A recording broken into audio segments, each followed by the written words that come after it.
and Roxana Lahachi of Austria taking third. And I'll see if I can bring you some more results on that very shortly.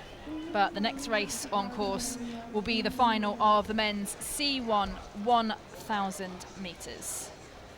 And this one's looking like it could be a very, very close race indeed. Some big names in this one. Out in lane 5, you've got Sebastian Brendel. This Sebastian Brendel is going to be the man to beat, isn't he?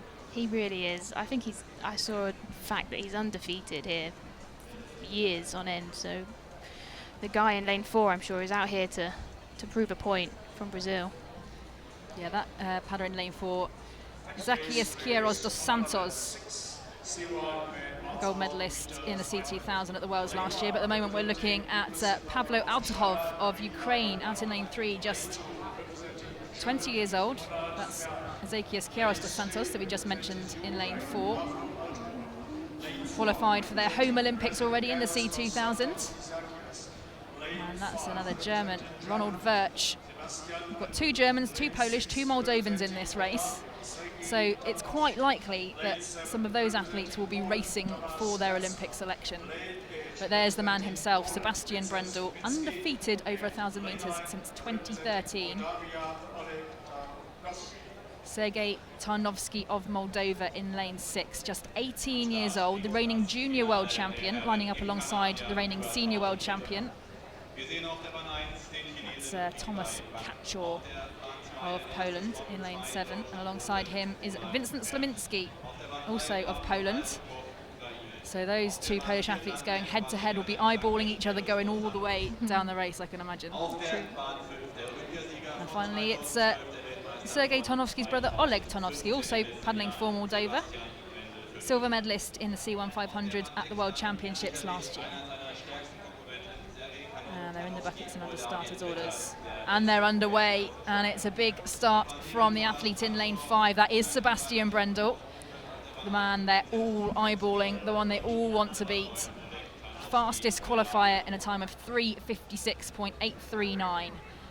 And it looks like Sergei Tarnowski, that 18-year-old, is going stroke for stroke with him and just taking the lead. And that's a fantastic battle to see youth against the age and experience. Yeah, massively. I'm sure he's sticking to his race plan, but at the same time taking every opportunity he can, the young Polish.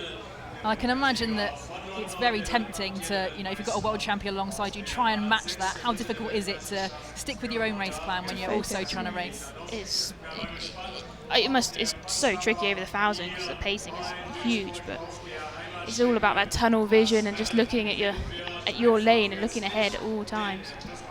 So it's still very, very close after the first 250 metres. Very difficult to separate them all, but at the moment, just nosing into the lead is that Brazilian athlete out in lane 4 in the blue C1, Zacchias Queiroz dos Santos.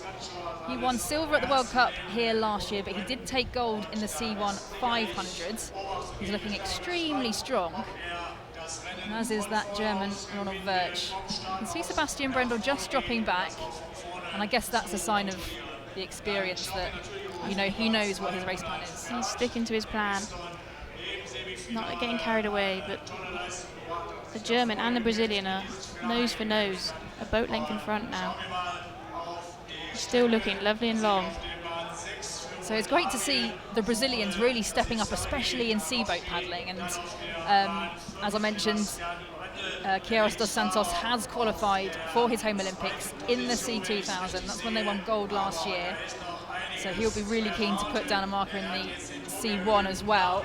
But it's Sergei Tarnowski, the youngster, who's powering ahead. We've already mentioned he won gold at the Junior World Championships last year, but also took bronze at the Senior Worlds. And there we have Ronald Wirch apparently in the lead at the moment, just ahead of Sergei Tarnowski. And Sebastian Brendel is just keeping himself in contention. I think they're starting to make their moves now. You can see the power. So how do you know when the best time is right for you to start upping that power, to start putting on your sprint finish?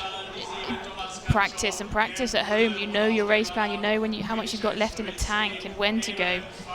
But at the same time, using your competitors around you, you need to use that adrenaline that you'll be getting right now. They're coming into the 200 metres to go.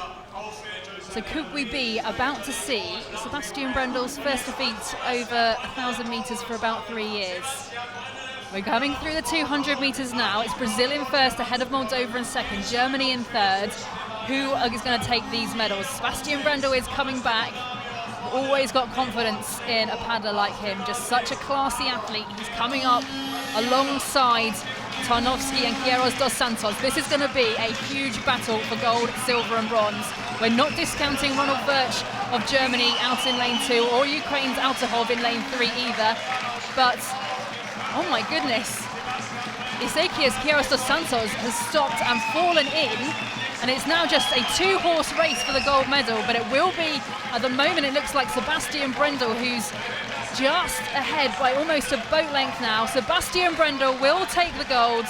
He remains undefeated. Moldova's Sergei Tarnowski will take silver here in Duisburg. And it'll be Ukraine's Pavlo Altahov.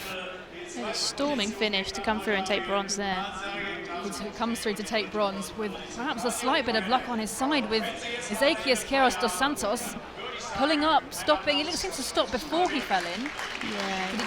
Did it look like he caught some water badly on his blade, or was it difficult to see? It's hard to tell from this angle, but hopefully he's not struggling there as well. It's not in. So, in some sort of need for help. So as we look at Sebastian Brendel there, claiming his gold medal, coming over the line in this men's C1 1,000 metres, finishing in a time of 3:43.422. Sergei Tarnowski 1 second behind, and Ukraine's Pavlo Altahov in third, and Ronald Birch of Germany taking fourth.